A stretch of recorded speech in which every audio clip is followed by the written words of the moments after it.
अद्य मङ्गलवासरः अथवा भौमवासरः मार्गशीर्ष मार्गशीर्ष कृष्ण त्रयोदशी दिनांक 9 जानेवारी 2024। चरक प्रमेय चिकित्सा।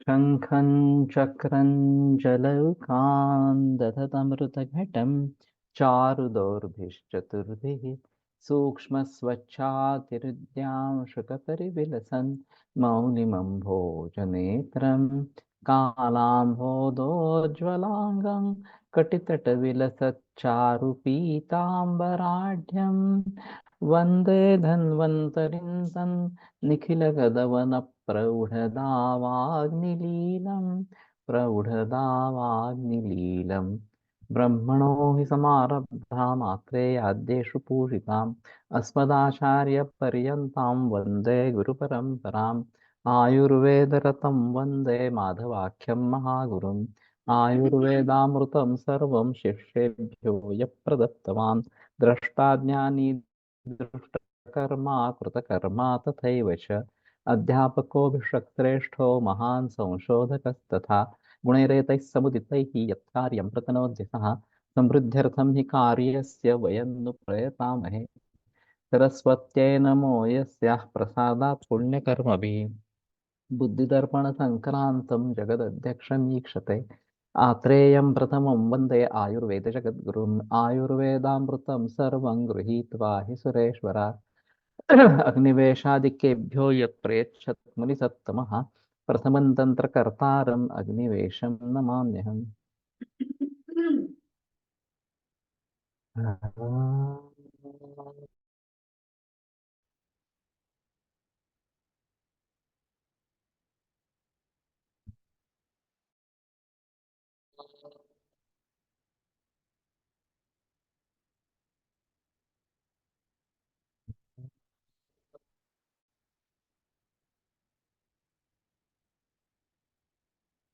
ओम शांति शांति शांति।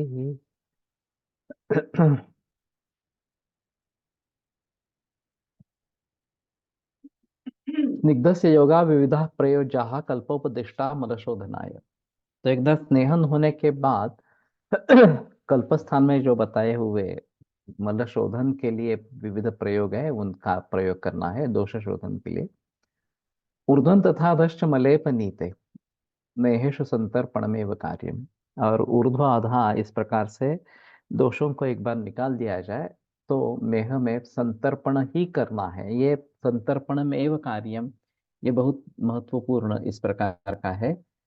और अभी जो प्रचलन पूरा चल रहा है इसमें वो सभी अवतर्पण इस प्रकार का चल रहा है तो ये अच्छा नहीं है। गुल्मक्षयो मेहन बस्तिशूलं मूत्रग्रहश्चाप्यपतर्पणेन प्रमेहिणस्य परिपतर्पणानि कार्याणि तस्य प्रसवीक्ष बह्निम्।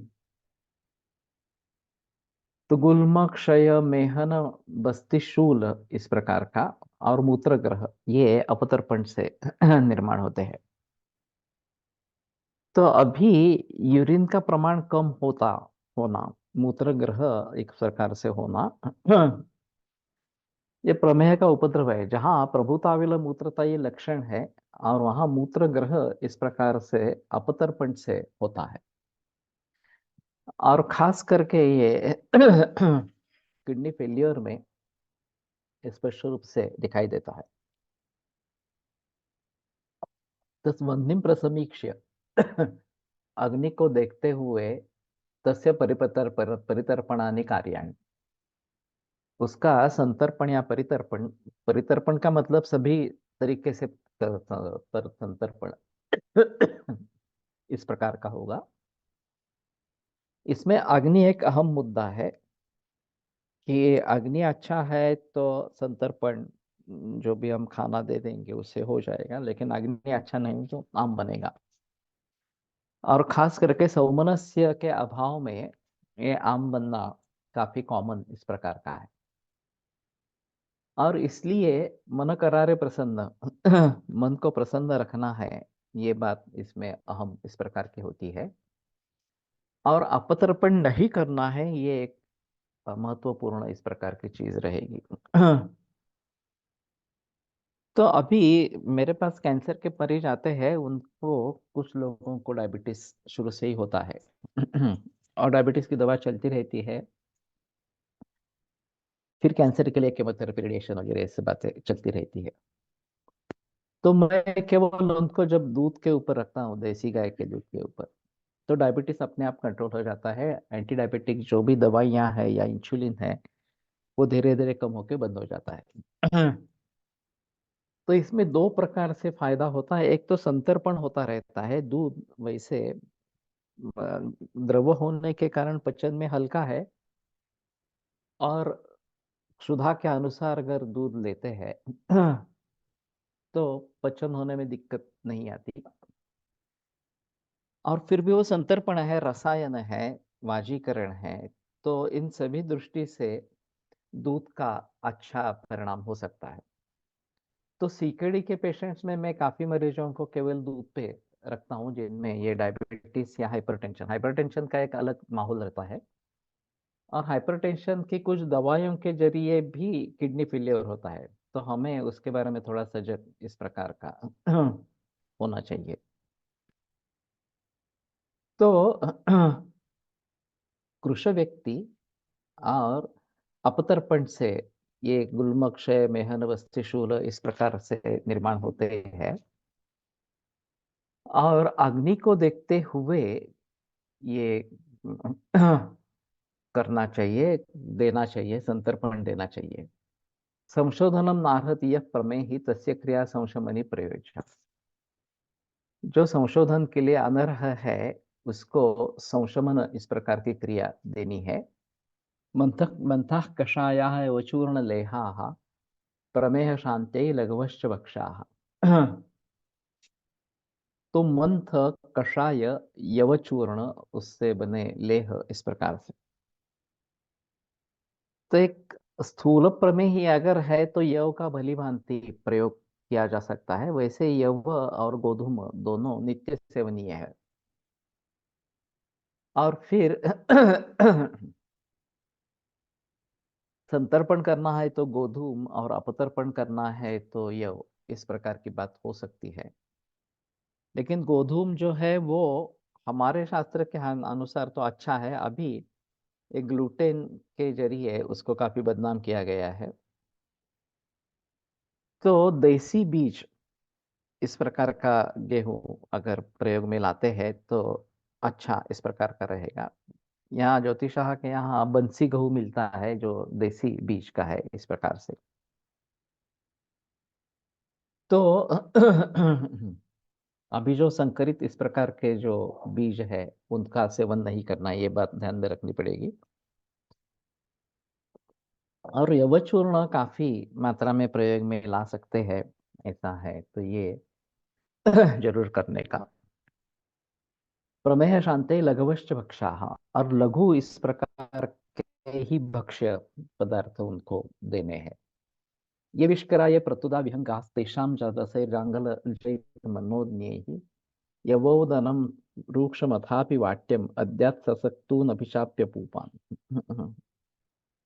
तो विष्किर, प्रतुद, विहंग इस प्रकार के जो है उनका जांगलज इस प्रकार का मांसरस जो मनोज्ञ इस प्रकार का है, तो मन को प्रसन्न करने वाला इस प्रकार का है। यवोदनम रूक्षम अथापि वाट्यम अद्याप। यव और ओदन या यव का ओदन इस प्रकार की बात हो सकती है। रूक्ष, इसमें निस्नेह देना है। वाट्यम अद्याप, वाट्य ये यव से बने इस प्रकार के भक्ष्य पदार्थ है। ससक्तून अपि चाप्य पूर्णम, और सत्तू के साथ अपूप इस प्रकार से बनाने। अभी यव की रोटी बनती है, केवल यव की बनती नहीं है, थोड़ा उसमें गोधूम डालना पड़ता है। और इसका खाकरा भी बनता है, यव और गोधूम इन दोनों का इस प्रकार का। रेशनियन की दुकान में कौन सा गेहूं मिलता है? वो तो बिल्कुल क्या बोलेंगे, नीचे वाली वैरायटी रहेगी। तो वो लेना पॉसिबल इस प्रकार का नहीं है। वैसे ऑर्गेनिक या नैसर्गिक काफी महंगा होता है। फिर भी उतना ज्यादा महंगा नहीं है।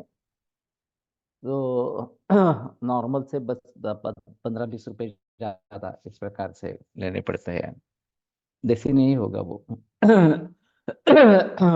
देखना चाहिए, लेकिन मुझे नहीं लगता देसी होगा इस प्रकार से।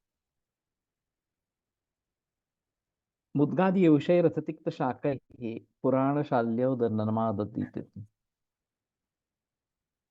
तो मुद्गादि युषों के साथ या तिक्त शाकों के साथ तो ये मेथी करेला वगैरह इस प्रकार के जो तिक्त इस प्रकार के शाक है, पुराण शाल्योदनम आदतीत। शाली का सेवन करना है, चावल का नहीं करना है, इसके बारे में काफी कंट्रोवर्सीज समाज में प्रचलित में है। एक अभी हाई प्रोटीन डाइट और कार्बोहाइड्रेट को बिल्कुल नहीं लेना, इस प्रकार का एक प्रचलन है। ये डीफ्लोर बनाती है, ये सभी इस प्रकार के सीरियल्स है, मूंग सबसे ज्यादा है लेकिन बाकी भी सभी सीरियल्स उसमें है, और मेथी डालती है। तो उसके घावन जैसे बनाने हैं, डोसा घावन इस प्रकार से, और साथ ये लेना है, तो ये केवल हाई प्रोटीन डाइट इस प्रकार का हो जाता है। और कार्बोहाइड्रेट बिल्कुल नहीं लेना है, गेहूं नहीं लेना है इस प्रकार से। तो इससे शुगर कंट्रोल में आ जाती है। लेकिन ये देखना चाहिए कि अपतर्पण शरीर का ज्यादा न हो इस प्रकार से। और पुराण शाल्योदन माददीत, ये पुराण शाल्योदन इसका प्रचलन फिर से लाना जरूरी होगा। पहले जमाने में इस बरस का चावल रखते थे, हस्क के साथ रखते थे, और फिर दूसरे बरस में वो उसको निकाल कर पॉलिश करके या फिर हाथ से करके वो चावल प्रचलन में था। अब जैसे ही फसल निर्माण होते है उसी बरस में उसका प्रयोग शुरू हो जाता है, तो ये हमें टालना है। तभी मुख्य दिक्कत वाली बात है, क्योंकि आसानी से मिलते नहीं है, एक बरस पुराना जो है वो मिलता नहीं है। पड़सर में शुरू में हमारा गुरुकुल था, तो वहां पे इस प्रकार की व्यवस्था थी। पूरे पत्थर में बना इस प्रकार का स्टोरेज था। ऊपर से धान डालते थे और नीचे से निकालते थे। तो एक बरस पुराना नीचे से निकलता था, नया जो है वो ऊपर बैठ जाता था इस प्रकार से। अरे काफी बड़ा था, करीबन मेरे ख्याल में 200 किलो उसमें समा सकता है, इस प्रकार का था। अब ये बनाने वाले भी मुश्किल होंगे। और उस प्रकार का बड़ा पत्थर मिलना वगैरह, नहीं तो शायद हम पत्थर से बना सकते हैं, इस प्रकार की बात हो सकती है कि जो पैकबंद हो और गोमय का लेप अंदर से हो, तो शायद बात बनेगी इस प्रकार से। वैसे कणगी करके बांबू की बनती है, जिसमें बांबू की बनती है और उसमें अंदर से गोमय का लेप देते हैं, और फिर इसमें शाली रखते हैं, मूल जो शाली है वो रखते हैं। तो हमने ऐसा प्रयोग किया था कोकण में इस प्रकार से। अभी चावल लगाना बंद किया है वहां पे, लेकिन ये बात हो सकती है। तो एक बरस पुराना चावल हमें मिल सकता है, तो इसके मुताबिक ये कर सकते हैं तो ज्यादा अच्छा है। और दूसरा एक कहना है इसके बारे में कि मिट्टी के बर्तन में, खुले बर्तन में चावल को पकाए, प्रेशर कुकर नहीं पकाए। और तीसरी बात जो है वो पानी निकाल दे, एक जैसे प्राचीन तरीके से करते थे। तो पेया निकालनी है उसमें से और चावल वैसे ही पचने के लिए रखना है। और कोकण में काफी प्रचलन में था कि सुबह सिर्फ पेया ले लेते थे, दोपहर में चावल और दाल इस प्रकार का खाना होता था। और ये धीरे धीरे आंच पर चलता रहता था। चूल्हे पर काम होता था ये सभी। और पुराना चावल रहता था, एक बरस पुराना चावल रहता था। तो इससे डायबिटीज होने की संभावना, बढ़ने की संभावना नहीं है। कुछ लोगों का ऐसा होता है कि चावल खाने के बगैर समाधान नहीं होता। तो उनके लिए ये बेहतर ऑप्शन इस प्रकार का है। और वैसे चावल त्रिदोष अग्न है, तो उस दृष्टि से चावल खाना ठीक रहेगा इस प्रकार से। तो एक पुराना होना चाहिए, मिट्टी के बर्तन में ऊपर उसको पकाना है, और पानी निकालना है, पेया निकलनी निकालनी है। ऐसा करेंगे तो ये बात हो सकती है। और मुद्गादियूषै ही तिक्त अथ तिक्त शाकै ही, मुद्गादियूष और तिक्त शाक इनके साथ इस प्रकार का चावल का सेवन करता है तो ये बात तो फिर दंती गुदी तैल युतम प्रमेहि तथा तसे सर्षप तैल युक्तम। दंती गुदी तैल युक्त या अतसी सर्षप तैल प्रकार का। तो ये उमा कुसुम्भजम चोष्णम दोष कफपित्त कृत इस प्रकार की फलश्रुति है, लेकिन ये अळसी जवस का तेल जो है अतसी, वो ले सकते हैं। नहीं तो उत्तर प्रदेश में सरसों तेल का प्रचलन काफी अच्छा इस प्रकार का है। तो ये अगर लेते हैं तो प्रमेह में फायदा इस प्रकार का होगा। सषष्टिकम सत तृणधान्यमन्नम, तृणधान्यमन्नम यव प्रधानस्तु भवेत् प्रमेय।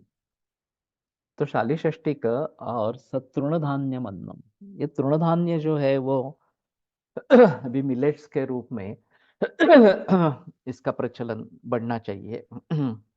तो ज्वारी, बाजरी, नाचनी, ये तो आसानी से थोड़े से उपलब्ध है। तो उसकी रोटी इस प्रकार की अगर बनती है तो इसमें काफी फायदा इस प्रकार की करेगी। अभी ब्राजील की एक टिप पुणे में आने वाली है, और डाइट ये उसकी थीम है। तो विभिन्न रोगों में डाइट क्या देना है, तो मेरा वक्तव्य जो है वो कैंसर और डाइट, कैंसर में डाइट इस प्रकार का है। आंध्र प्रदेश सरकार ने डायबिटीज के बढ़ते केस को देखकर अपने नागरिकों के लिए एडवाइजरी जारी की थी कि आहार में चावल का प्रयोग कम किया जाए। ऐसा कहने से बजाय बेहतर है कि पुराना चावल लेना है और इस तरीके से लेना है, ये ज्यादा अच्छा इस प्रकार का होगा। तो अभी गेहूं वैसे महाराष्ट्र में नहीं था कि ये ज्यादातर प्रचलन ज्वारी इसका था, या ठंडी के मौसम में बाजरी इस प्रकार का, या ग्रीष्म ऋतु में नाचनी रागी इस प्रकार का। तो वो बेहतर ऑप्शन था इस प्रकार से। तो अभी मिलेट्स को कितना लेना है नहीं लेना है वगैरह वगैरह, मिलेट्स मंत्रा करके पुष्कराज वाग की किताब है, काफी अच्छी है, हाल ही में पब्लिश हुई है। तो उसमें काफी रेसिपीज भी देख के रखे हैं, तो उन सभी का थोड़ा सा प्रयोग कर सकते हैं। और फिर संतर्पण होना है, लेकिन ज्यादा संतर्पण नहीं, अपतर्पण भी ज्यादा नहीं होना है इस प्रकार से, अग्नि को देखकर, और ओबेसिटी है या फिर कार्श्य है उसको देखकर ये सब प्रचलन में लाना है इस प्रकार से। तो सर्षप या अतसी तैल का प्रयोग इसमें कर सकते हैं, या उसकी चटनी बना सकते हैं सर्षप की, अतसी की इस प्रकार से। तो तृणधान्य मंधान्य अन्नम, तो तृणधान्य ये इस प्रकार से ले सकते हैं सषष्ठी का। यव प्रधानस्तु भवेत् प्रमेहि, और यव का प्राधान्य होना चाहिए। लेकिन यव अपतर्पण करने वाले हैं तो ये सोच समझ कर बात करनी है। निशिस्थितानां त्रिफला कषाय सुस्तर्पणा चौदरयुता यवानां, तान् सीधुयुक्तान् प्रपिबेत् प्रमेहि प्रयोग प्रायोगिकान् नेह वधार्थमेव। तो त्रिफला कषाय में रात भर उसको रखे, यव जो है वो, और क्षौद्रयुता उसका तर्पण करना। तो फिर मंथ जैसा अगर उसका सर बनाते हैं 21वा श्लोक और राहिला उसमें त्याच्यामध्ये. शहद डालकर इस प्रकार के लेते हैं, 21वा श्लोक तानसीधु राहिला. युक्तान प्रमेह प्रतिपेद, और सीधु डालकर उसको प्रमेही को व्यक्ति को पीना है, तो प्रायोगिकान मेह वधार्थमेव। तो मेहवध के लिए ये इस प्रकार के प्रायोगिक योग है। तो कहने का तात्पर्य अर्थ ये है कि ये जो मुद्गा वगैरह के साथ लेना ये बताया गया है, उसको ध्यान में रखते हुए या तिक्त शाक को साथ में लेकर करना है। इसके आधार पर ये डी फ्लोर बना है। तो लेकिन पुराण शाल्योदय इसके साथ लेना ये एक बात हो सकती है। 11th श्लोक 21st नहीं देखा ना, षष्टिकम सत्तुर्धान्यम। ये मैंने बताया सत्तुर्धान्य यही तो मिलेट्स है इस प्रकार से। और युवा प्रधान इस प्रकार का। यवस्य भक्षाद विविधांश तथा द्याथा कफ प्रमेहि मधु संप्रयुक्तान। तो यव के विविध पदार्थ बना के कफ प्रमेय जो है वो मधु संप्रयुक्त उनका कर सकते हैं, प्रयोग कर सकते हैं। तो एक कफ प्रमेह के लिए है जहां अपतर्पण करना है, यहाँ वहां ये सब अच्छे है इस प्रकार से। लेकिन अगर संतर्पण करना है तो शाली षष्ठी का बेटर ऑप्शन इस प्रकार का है, पुराण शाली ये बेटर ऑप्शन इस प्रकार का है। निशिस्थितानां त्रिफला कषाय सुस्तर्पणाक्षरयुता यवानां तान सीधु युक्तान प्रपिपेत प्रमेय। तो सीधु लेकर ये मालूम नहीं इस प्रकार का प्रचलन कैसे हो सकता है इस प्रकार से। आज के परिप्रेक्ष्य में मधु का प्रयोग शुगर लेवल बढ़ा देता है, ऐसे में मधु प्रयोग किस तरह करें। अगर अच्छा मध मिलता है तो प्रॉब्लम वाली बात नहीं। अभी का जो बाहर मध मिलता है उसमें 40% शुगर सरकार ने अलाउ की है, तो इससे डायबिटीज बढ़ेगा। अभी जो हमने मधुमक्खी का पालन का प्रशिक्षण लिया उसमें जो मध निर्माण होता है, हम खुद की पेटियां रखेंगे, तो ये बिल्कुल असल मध है। उसमें कुछ गर्म करने का भी नहीं है, केवल फिल्टर कर ले देते हैं, कर लेते हैं, और बहुत बढ़िया क्वालिटी होती है। अभी मैंने जो सुना है वो आळंदी के नजदीक ये सातमहा करके कंपनी है, वो उन्होंने अपनी पेटियां जंगल में लगाई है और कलेक्शन करते रहते हैं इस प्रकार से। तो उनका मत सबसे अच्छा इस प्रकार का है, नेचुरल इस प्रकार का है। तो ये तरीका अगर हो सकता है तो ज्यादा अच्छा होगा। मैं दोनों तरीके से प्रयास कर रहा हूँ, एक ऑर्गेनिक फार्मिंग या नेचुरल फार्मिंग के बारे में बहस करता रहता हूँ। मैं खुद वहां पे कोकण में प्रयोग कर रहा हूँ उसके बारे में। फॉरेस्ट आने आता है काला होता है, ये काला ही है ऐसा नहीं है, पीत वर्ण का रक्त वर्ण का वगैरह इस प्रकार के सभी प्रकार के है। और 800 रुपए किलो इस प्रकार से मिलता है ये। तो ये काफी अच्छा इस प्रकार का हनी है और प्योर नेचुरल इस प्रकार का है, कोई मिलावट इस प्रकार की नहीं। तो 1 एकड़ क्षेत्र में 5 से 10 पेटी हो सकती है। और हर पेटी से 10 किलो इतना मध मिल सकता है। तो मेरा तो क्षेत्र 10 एकड़ का है, तो 50 से 100 पेटियां मेरे यहाँ हो सकती है। लेकिन उसके लिए पुष्प चाहिए, सबसे अहम जो है वो फूल चाहिए। तो मैंने अभी कोशिश शुरू की है। अभी ये काजू और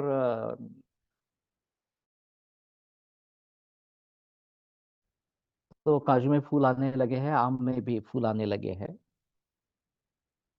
तो मधुमक्खी का पालन से इनमें पॉलिनेशन बढ़ जाता है और फिर उत्पादन बढ़ता है। ये एक अहम मुद्दा है।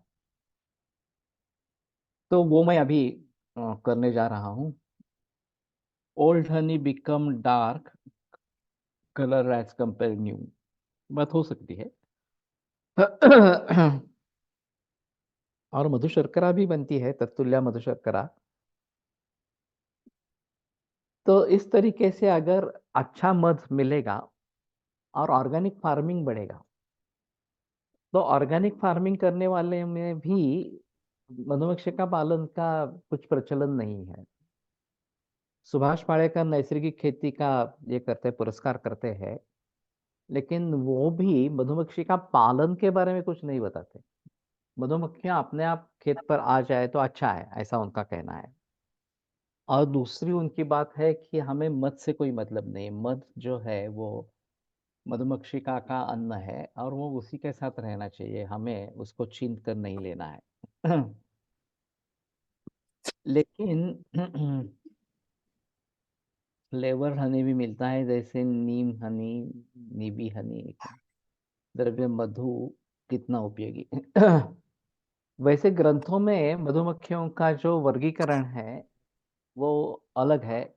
इसमें केवल इस पेड़ पे पेड़ से जिन्होंने मध निर्माण किया है, इकट्ठा किया है, ऐसा नहीं है।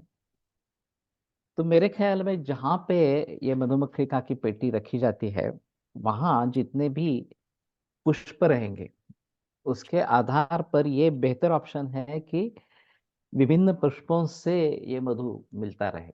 केवल ही एक तरीके का ही मधु मिले, इस प्रकार के बेहतर है कि विविध पुष्पों से मधु मिलता रहे इस प्रकार से। और इनकी संकल्पना जो है वो अच्छी है। मधुमक्खिका पालन का जो हमने ट्रेनिंग लिया, उसमें एक निचला हिस्सा, एक निचला कप्पा और उसके ऊपर एक और इस प्रकार का है।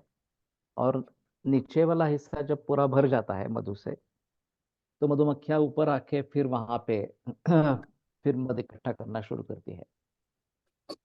और उनका कहना है ये सिर्फ ऊपर वाला ही हमें लेना है, नीचे वाले को हाथ लगाना ही नहीं है, वो उनके लिए छोड़ देना है, मधुमक्खियों के लिए। तो ताकि अगर कुछ कठिन परिस्थिति हुई, मध नहीं मिला, तो वो खुद अपने मध को खा सके इस प्रकार से। जिन्होंने जो इकट्ठा किया है इस प्रकार से। और फिर वो जब चूसती है, उसमें उसका लाला स्राव मिक्स हो जाता है इस प्रकार से। और फिर इकट्ठा करके वापस आती है, तो वहां पे उनसे मध कलेक्ट करने के लिए अलग मक्खियां होती है। और फिर वो कलेक्ट करके वो उनके घरों में रख देती है, मधुमक्षिका का जो घर है, मधु का जो घर है उसमें रख देती है इस प्रकार से। तो ये जो बीच में प्रक्रिया होती है, उसके जरिए ये पॉलीसेकेराइड का मोनोसेकेराइड में इस प्रकार से कुछ रूपांतर होता है। मुझे पक्का याद नहीं है, पॉलीसेकेराइड का मोनोसेकेराइड या मोनोसेकेराइड का पॉलीसेकेराइड में इस प्रकार से। और फिर उसके जरिए उसमें टेस्ट आ जाते हैं। वैसे हम मकरंद इकट्ठा नहीं कर सकते, ये उनकी खासियत है। और ये करते वक्त उनमें पाँव में जो परागकण चिपक जाते हैं, उसके जरिए पॉलिनेशन होता रहता है। और पॉलिनेशन होने के कारण 40 से 60% तक वृद्धि होती है, उत्पादन बढ़ता है इस प्रकार से। तो पॉलिनेशन ये एक सबसे अहम मुद्दा है इसमें। मध एक आनुषंगिक फल है इस प्रकार से। लेकिन भली भांति अगर पुष्प रहेंगे, फूल रहेंगे, तो मधुमक्खियों की संख्या बढ़ सकती है, ये पेटियां बढ़ सकती है। लेकिन ये स्लो प्रोसेस है। हमने एक पेटी रखी है अभी, उसमें ऊपर वाले क्षेत्र में अभी तक आया नहीं है, नीचे वाले में ही अभी चल रहा है इस प्रकार से। जब ऊपर वाले में आना शुरू हो गया, वो भर जाएगी, तो उसमें से एक दो प्लेट्स निकाल के अलग पेटी बन सकती है, नई पेटी बन सकती है इस प्रकार से। तो ये थोड़ा धीरे धीरे प्रचलन है। अगर इस प्रकार की पुष्पों की संख्या अगर बढ़ जाए, जहाँ सरसप और ये सूर्य फूल ये अच्छे है, तो उनको बार बार लगाते रहे इस प्रकार से। हमारे यहाँ पानी का प्रॉब्लम हो गया, क्योंकि ये ड्रिप इरिगेशन सिस्टम टूट गई इस प्रकार से, और उसके जरिए काफी नुकसान इस प्रकार का हुआ। तो अभी वो फिर से रीइंस्टीट्यूट कर रहे हैं ड्रिप इरिगेशन जो है वो, इस पर ड्रिप इरिगेशन।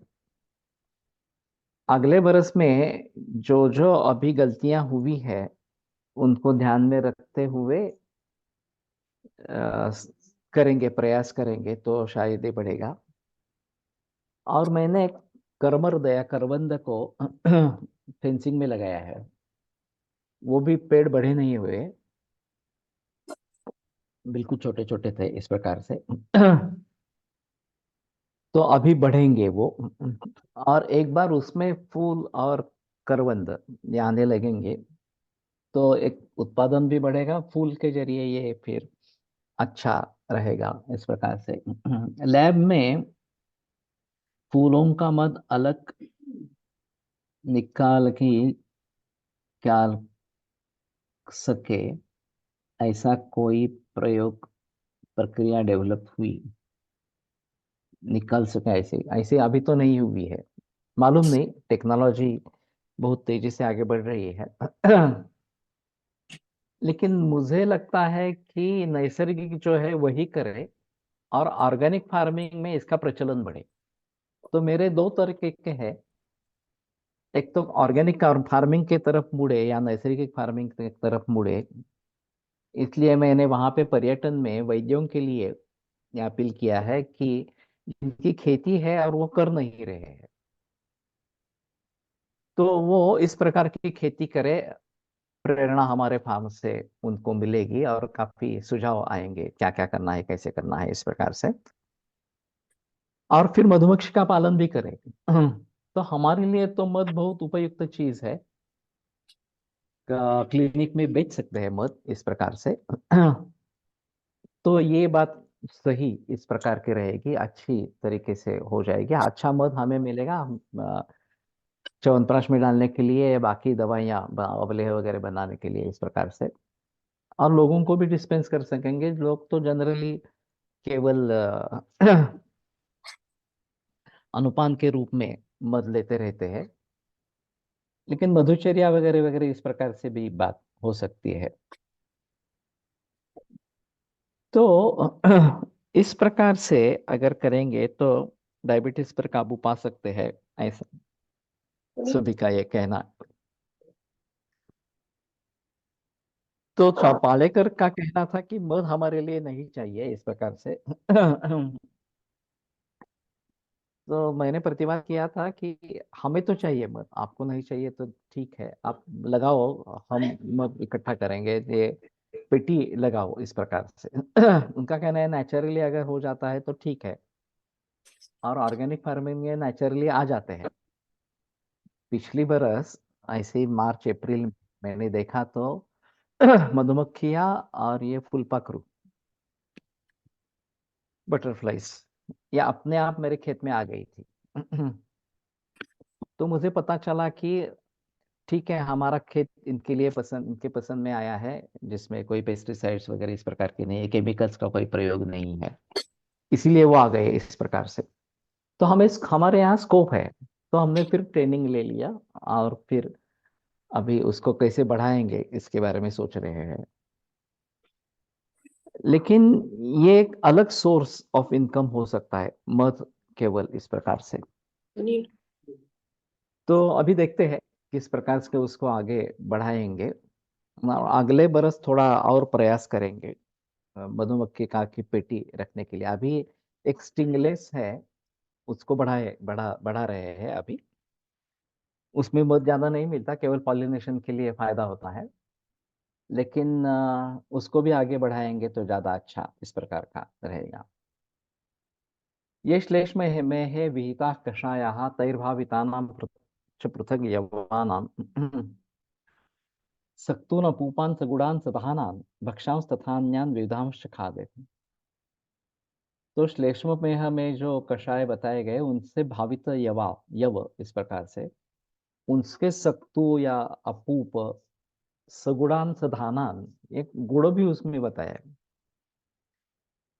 तो गुड़ वास्तव में माना जाता है कि प्रमेह का हेतु इस प्रकार का है, लेकिन यहाँ पे ये बताया है तो ये जरूर देखना पड़ेगा। सधानान, धाना ये भर्जित धान्य इस प्रकार का है। भक्ष्यांश तथा अन्य विविधांश खाद्य और विविध भक्ष्य इस प्रकार के उनका सेवन करें। तो काफी इसमें मटेरियल है। अभी बहुत सारे लोग डायबिटीज में उतर आए हैं, एलोपैथी वाले भी उतर आए हैं और आयुर्वेद वाले भी उतर आए हैं, पुराण गुण अपेक्षित वो तो है। नातिश्लेष्म करोध होता सृष्टमूत्र शकृत गुण। अब प्रभुत कर्म मज्जासन मेदो मांस कफो पर। ये जो दूसरा है वो नहीं लेना है, शुद्ध इस प्रकार का लेना है और प्राकृतिक तरीके से बना गुड़ ये होना चाहिए। अभी का प्राकृतिक तरीके से काफी लोग गुड़ बना रहे हैं, लेकिन गन्ना जो है वो बेसिकली नेचुरल या ऑर्गेनिक होना चाहिए इस प्रकार से। तो इसके बारे में अभी प्रचलन चल रहा है। यवसक्तू तयार करण्याची पद्धत काय आहे? नहीं, इसको थोड़ा देखना पड़ेगा, मुझे भी मालूम नहीं है इस प्रकार से क्या है। तो टिकाओं में वगैरह इस प्रकार से कुछ मिलेगा तो थोड़े प्रयोग वगैरह करने पड़ेंगे और फिर इस प्रकार से करके प्रयोग उनका हो सकता है इस प्रकार से। अभी ये लाजा बनाने का मशीन आता है। पॉपकॉर्न के लिए ज्यादा प्रयोग में लाया जाता है, लेकिन उसी में ये ज्वारी वगैरह की लाई इस प्रकार की अगर बनती है या यव की इस प्रकार की धाना बनती है तो देखना चाहिए। ये तो इलेक्ट्रिक पर चलता है मशीन और बहुत तुरंत आने लगता है इस प्रकार से। तो ये थोड़ा देखना पड़ेगा कि किस प्रकार से हम उसको प्रचलन में लाएंगे इस प्रकार से। खराश्व गोहंस पृषद भृतानाम तथा यवानाम विविधाश्च भक्ष्याः देयास्तथा वेणु यवा यवानाम कल्पेन गोधूममयाश्च भक्ष्याः। खर अश्व गो हंस पृषद भृत इस प्रकार से भक्ष्य और यवानाम और यव के विविध भक्ष्य इस प्रकार से। वेणु यवा यवानाम, तो वेणु यव ये अभी मिले एक 200 ग्राम वेणु यव और कीमत 200 रुपया इस प्रकार की। लेकिन ये 60 बरस में एक बार वेणु यव आते हैं, बाम्बू में चावल बनता है। और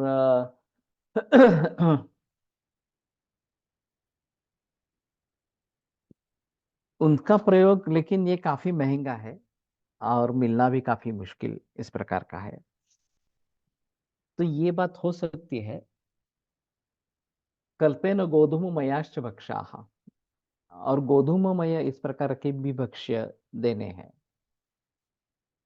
तो गोधूम को खामखा खूब बदनाम किया गया है। जो देसी गेहूं इस प्रकार का होगा उसका प्रचलन हो सकता है, उसका भली भांति प्रयोग कर सकते हैं। तो ये बेहतर ऑप्शन इस प्रकार का रहेगा। संतर्पण करना है तो गोधूम ज्यादा अच्छा है इस प्रकार से। तृणधान्यानि शामाकादीनि अपूपान एवोपिष्ट कृतान धानान मृष्टयवान।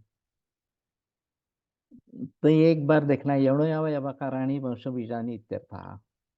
यवसूक्त तयार करण्याची पद्धत ज्वारीच्या यात कुठलाही उल्लेख नहीं। अभी इसका कहना है कि जूर्णाव करके जो एक तृणधान्य है वो ज्वारी है, ऐसा पुष्कर वाग का कहना है। उसने जो कंपैरिजन दी है कि जो आम मिलता है वो तृणधान्य में किस कैटेगरी में, उसका नाम संस्कृत नाम क्या है। तो जूर्णव अगर नाम है तो जूर्णव के गुणधर्म दिए हैं तो उसके आधार पर उसका प्रयोग जरूर कर सकते हैं। संशोधनोल्लेखन लंघनानि काले प्रयुक्तानि कफ प्रमेहान जयंत पित्त प्रभवान विरेकः संतर्पण संशमनो विधिश्च। तो संशोधन, वमन, लंघन योग्य काल में अगर उनका प्रयोग करते हैं तो ये कफ प्रमेह को जीत लेती है। पित्त प्रभाव को विरेचन ये जीत लेता है। संतर्पणा संशमनो विधिश्च। और रेणु यव उपलब्ध, लेकिन क्या है दाम कितना है। और वो फिर भी ज्यादा मात्रा में नहीं मिलेगा इस प्रकार से। तो मुझे लगता है कि यव की खेती बढ़नी चाहिए। वैसे अभी गेहूं के खेत में यव अपने आप आते हैं, उनको इकट्ठा किया जाता है। उनकी अगर अलग तरीके से खेती कर सकते हैं तो ज्यादा अच्छा इस प्रकार का रहेगा। और यव क्या है इसके बारे में काफी संदेह इस प्रकार के है। बार्ली ही यव है ऐसा सर्वेश कुलकर्णी का कहना है। और सतुष इस प्रकार का जो यव मिलता है वो एक अलग इस प्रकार का है। पिक्चर शेयर किया है सर। 599 पर केजी। ओके। तो ये थोड़ा सस्ता है। फिर भी मुझे लगता है कि गेहूं वगैरह के हिसाब में जो 60-70 रुपए में मिल जाते हैं किलो, ये 10 गुना ज्यादा है इस प्रकार से। तो केवल कुछ ही लोगों में इसका प्रयोग कर पाएंगे, बाकी आमतौर पर तो हमें यव और गोधूम इसी के बारे में सोचना पड़ेगा।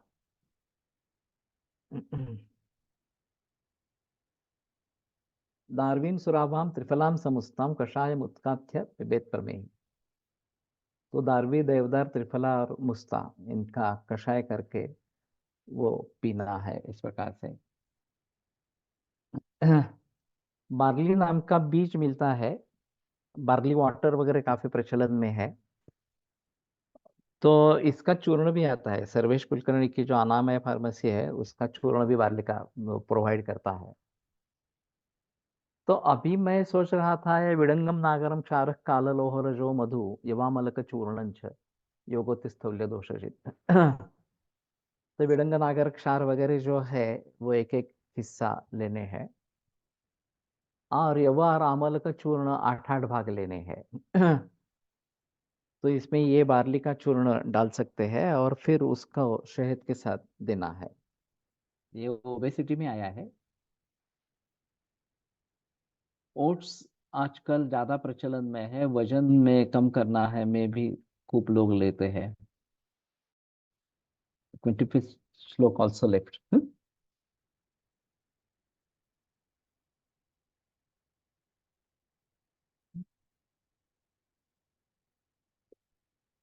24 नंतर खाली आहे का इथे कुठे आहे? नहीं, अभी तो बताया ना ये संशोधन उल्लेखन लेखनानी। संशोधन वमन लंघन ये काल प्रयुक्त अगर है तो वो कफ प्रमेय को जीत लेते हैं, पित्त प्रभव को विरेक और संतर्पण संशमनो विधिश्च। तो मुझे लगता है कि ये गार्वी सुराभाम त्रिफलाम समुस्ताम, ये एक कषाय करके पीना है। क्षुद्रेण युक्ताम अथवा हरिद्राम पिबेत रसेनामल की फलानाम। तो शहद के साथ हरिद्रा, आमल की रस, पिबेत रसेना आमल की फलानाम क्षुद्रेण युक्ताम। तो अभी ये निशामल तो काफी लोगों की उपलब्ध है। तुम्ही आधी सांगितलं या।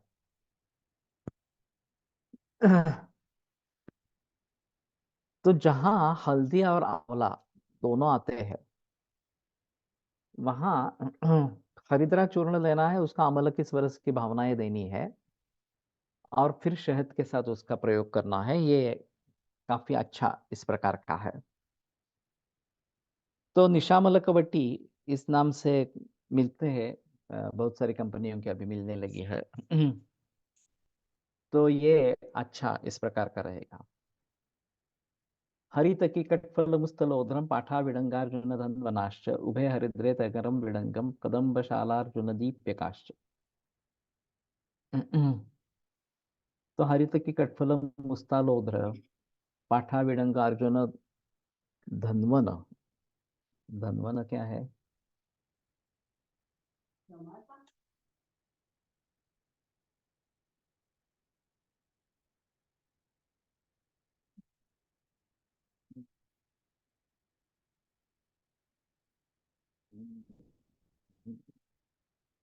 यानी इन्होंने नहीं किया है।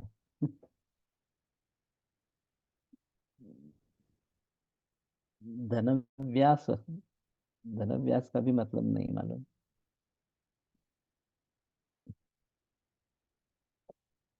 उभे हरिद्रे तगरम विडंगम कदम्बशालार्जुन दीप्यकाश्च। तो एक एक पंक्ति में जो योग है उनको बना के इस प्रकार के रखना है। दार्वी दार्वी विडंगम खदिरोधवश्च सुरावकुष्ठा गुरुचंदनानि दार्व्यग्निमंथो त्रिफला सपाठा पाठा च मूर्वा च तथा स्वदंश्रा धमासा।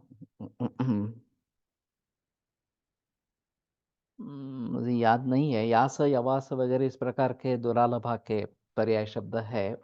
धन्वन ये पर्याय शब्द है नहीं, अभी याद नहीं है। कोई किसी को मालूम है तो लिख दो इस प्रकार से। यवानी उशीराणि अभया गुडुचि चव्याभया चित्रक सप्तपर्णाः पादैः कषायः प्रथमैः नान्ते दशोपदिष्टा मधुसंप्रयुक्ताः। तो इनके ये घरसार अगर मिलते हैं तो ज्यादा अच्छा इस प्रकार का रहेगा। मालूम नहीं किसी के मिलते हैं कि इस प्रकार से। ये घनश्याम मर्दा का प्रोडक्ट है एक, शायद ग्लाइसिड इसका नाम है। पहले दो कषायों का कषायों से बना है इस प्रकार से। तो वो भी एक बार देखना पड़ेगा। कफज में है अगर है तो ये सभी ठीक है। दारवी सुरावा योग देने से रुग्ण में द्रवोमल प्रवृत्ति की कंप्लेंट करते हैं। तो त्रिफला उसमें तो ये है विरेचन करने वाला। तो ये शायद लेकिन मुस्ता भी उसके साथ में है, देखना पड़ेगा। वैसे प्रमेय ही ज्यादा कॉन्स्टिपेटेड होते हैं इस प्रकार से। तो इस प्रकार से अगर द्रवमल होते हैं तो थोड़ा प्रमाण देखना पड़ेगा। सुराबा म्हणजे देवदार। तो इन सभी के बारे में थोड़ा अलगता से सोचना पड़ेगा।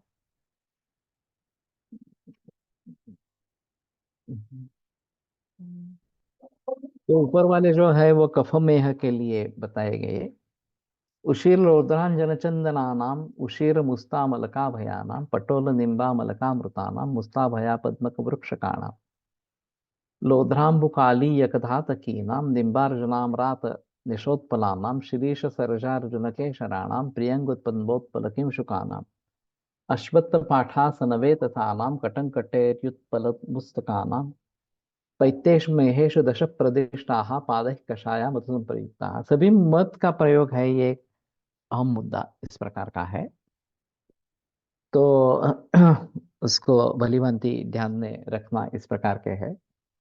और वैसे कफच में है 10 प्रकार के हैं और पित्तज में 6 प्रकार के ही है। तो किसमें कौन सा प्रयोग में लाना है इसके बारे में यहाँ बहस नहीं है। और शायद इसके घनसार मिलते हैं, उपलब्ध होते हैं। तो घनसार मत के साथ लेने के लिए कह सकते हैं, ये शायद एक बात हो सकती है। कषाय बनाना और पीना ये अभी के हिसाब से थोड़ा मुश्किल लगता है, लेकिन हमारा निदान क्या है उसको देखते हुए ये करना है। क्लेश कम हो रहा है ऐसा हो सकता है क्या? क्लेश कम होगा, उसमें कोई संदेह की बात नहीं है। तो जो भी सभी योग इस प्रकार के हैं वो क्लेश को कम करने वाले इसी प्रकार से ही है। सर्वेषु मेहेषु मतौ तु पूर्वो कषाय योगो विहितास्तु सर्वे। सभी मेह में जो पूर्व दो योग है वो हितकर है। इसी इसी के आधार पर मर्दा ने पहले दो वालों का ग्लाइसिड करके टैबलेट बनाई है। वो अभी उसका प्रचलन कितना है मुझे याद नहीं है। प्रमेह में संतर्पण के साथ साथ दोष कम करने वाले द्रव्य चाहिए। ऐसे में शिलाजीत का प्रयोग अच्छा होगा क्या?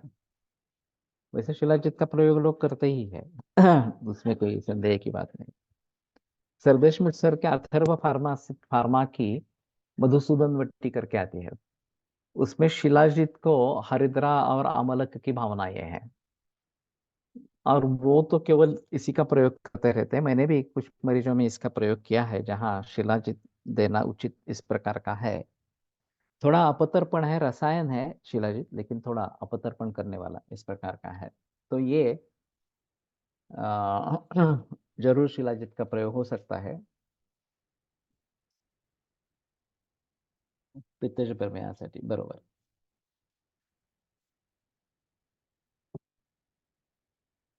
मंथस्य पाने यवभावनायाम स्युर्भोजने पान विधौ पृथक् च। तो यवभावन के लिए और पान विधि के लिए मंथ ये प्रयोग में ला सकते हैं इस प्रकार से।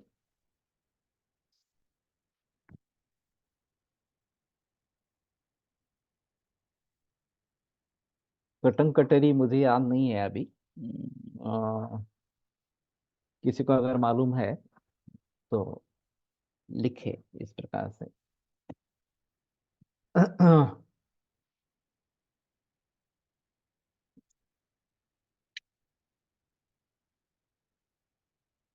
दारवी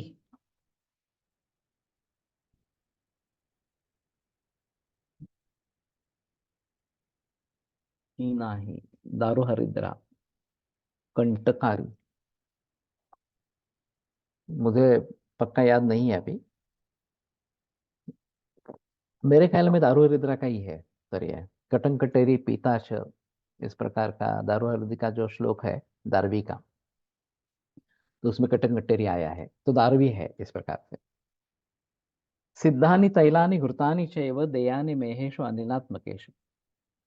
सिद्ध तैल और घृत ये वातात्मक प्रमेह में देने हैं। मेदः कफश्चैव कषाय योगैः स्नेहश्च वायुश्चममेति तेषाम्।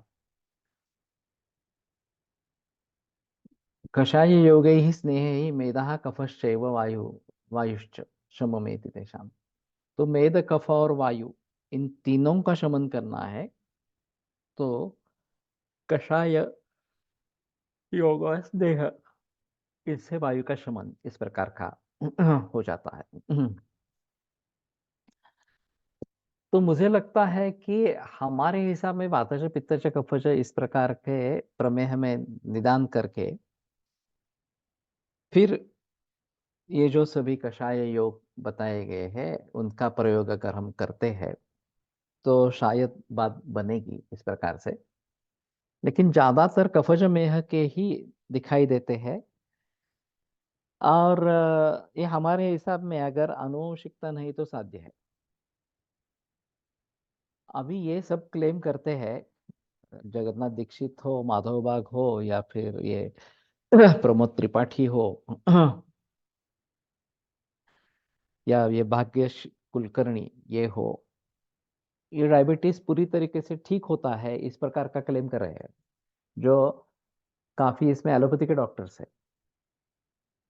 और एलोपैथी आज तक कहती रही कि डायबिटीज ठीक नहीं होता है, ये पालने का रोग है इस प्रकार से। लेकिन ये सभी अभी कह रहे हैं कि लाइफस्टाइल, खाना पीना इसमें चेंज करके डायबिटीज ठीक होता है इस प्रकार से। केवल इसमें है मेद कफ वायु गुगुल है, लेकिन गुगुल अपतर्पण करता है, तो संतर्पण करना है तो उसमें देखना पड़ेगा कि संतर्पण करने वाले गुगुल का प्रयोग होना है इस प्रकार से।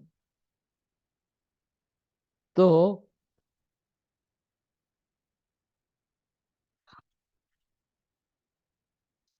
जनरली ये सभी कषाय तिक्त कषाय रसात्मक इस प्रकार के हैं और प्रायः अपतर्पण करने वाले हैं। कफज मेह के लिए जो बताए गए हैं ये प्रायः अपतर्पण करने वाले इस प्रकार के हैं। तो ये देखना पड़ेगा। Some people are allergic to honey, how to deal with such cases. Actually honey का मैंने तो कभी सुना नहीं है एलर्जी है हनी की इस प्रकार से। ये शायद मत कौन सा है, ब्रांड कौन सा है ये देखना पड़ेगा, और उसमें से किसी की एलर्जी होती होगी, ये बात हो सकती है। अगर ये एडल्टेटेड है तो ये बात हो सकती है। हे जे जे कषाय योग सांगितले आहेत त्यांची मंथ त्यांनीच मंथ यवभावना एटसेट्रा घ्यावी घेऊन देऊन वापरावे. तसेच त्यांनीच तेलगुर्त सिद्ध करून अ, वाताच्या प्रमेयामध्ये वापरावेत असा मिलितार्थ आहे का? यस, उन्हीं का प्रयोग करना है. जैन लोग भी नहीं लेते. वो उनका रीजन क्या है मालूम नहीं है जैन लोगों का, कि मध नहीं लेते हैं. तो सही है ये बात. ओट्स के गुणधर्म काय जानावे. एक तो ये भारतीय नहीं है, तो भारतीय लोगों को इसका प्रचार प्रसार करने की कोई आवश्यकता इस प्रकार की नहीं है. हमारे यहाँ जो मिलता है उसी का प्रचलन करे, ये ज्यादा अच्छा इस प्रकार का रहेगा. थोड़ा संतर्पण करने वाला है. ओट मिल कह करते हैं, पहले एलर्जी चिकित्सा करे बाद में हनी दे.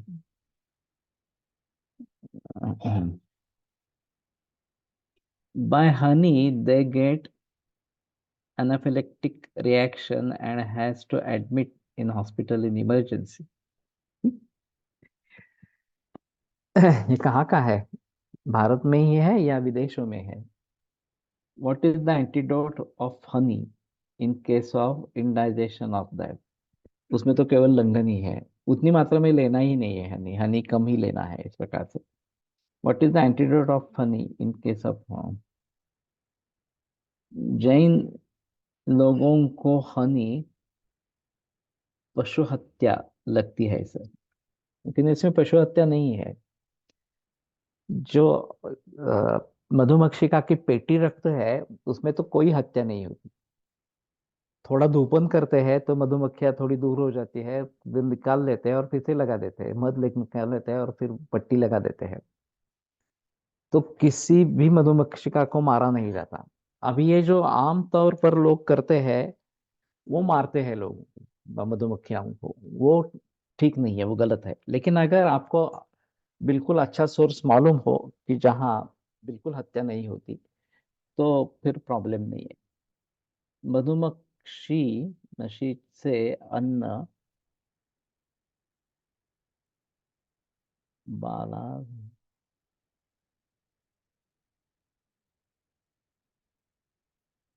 निकाल काढून घेतले जाते म्हणून जैन लोक मत घेत नाहीत. बळजबरीने काढून घेतले जाते. ऐसा तो नहीं है.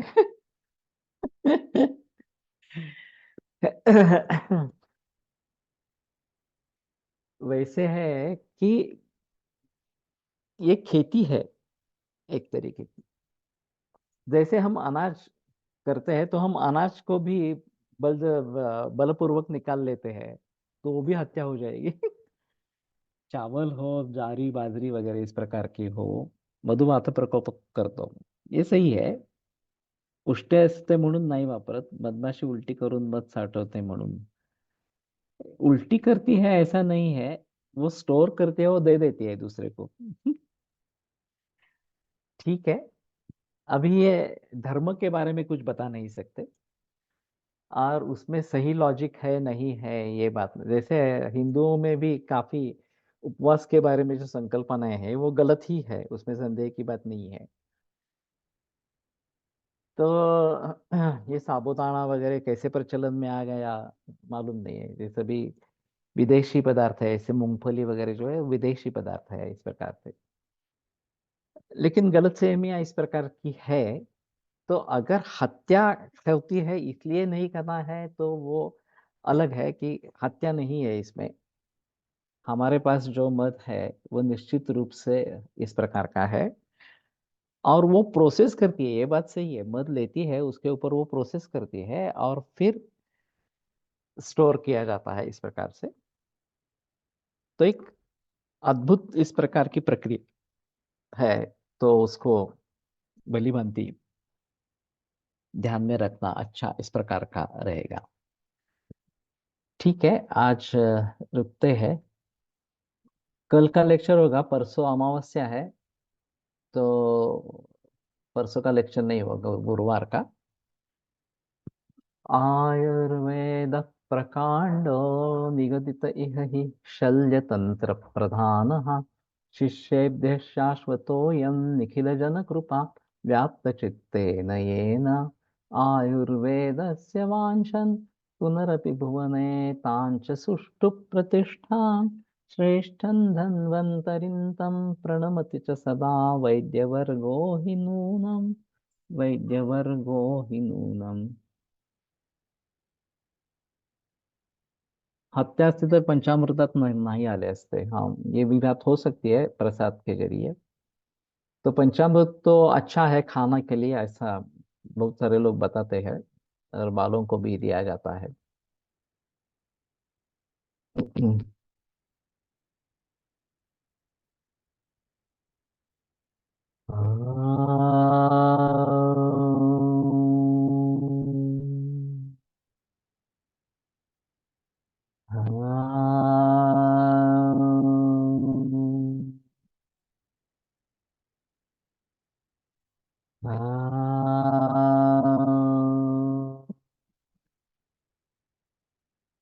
ओम शांति शांति शांति। विरम्यते व्याख्यान व्यापारात् श्वः पुनरपि मिलिष्यामः।